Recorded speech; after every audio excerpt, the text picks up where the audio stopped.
Welcome back. રાજ્યમાં ગ્રામ પંચાયતની ચૂંટણીનું પરિણામ આજે જાહેર થઈ રહ્યું છે। 8,326 ગ્રામ પંચાયતની ચૂંટણીનું પરિણામ 239 કેન્દ્રો પર મતગણતરી અત્યારે હાથ ધરાઈ રહી છે। કુલ 13,000થી વધુ કર્મચારીઓ આ મતગણતરીની પ્રક્રિયામાં જોડાયા છે।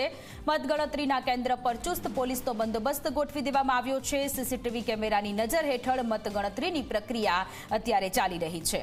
તો 22મી જૂને ચૂંટણી યોજાઈ હતી ત્યારે આજે મતગણતરી થઈ રહી છે। ઘણી બધી એવી બેઠકો પણ છે કે જ્યાં એક મોટા ભાઈ નાના ભાઈ વચ્ચે જંગ હતો, સાસુ વહુ વચ્ચે જંગ હતો, વેવાઈ વચ્ચે જંગ હતો અને ઘણી બધી એવી બેઠકો છે કે જ્યાં જીતની ઉમેદવારોમાં ખુશીનો માહોલ અત્યારે જોવા મળી રહ્યો છે। 8,326 ગ્રામ પંચાયતની જેમાંથી 4,564માં સામાન્ય ચૂંટણી યોજાઈ હતી, 3,524માં પેટા ચૂંટણીનું આયોજન થયું હતું અને આજે ચુસ્ત પોલીસ બંદોબસ્તની વચ્ચે મતગણતરી થઈ રહી છે।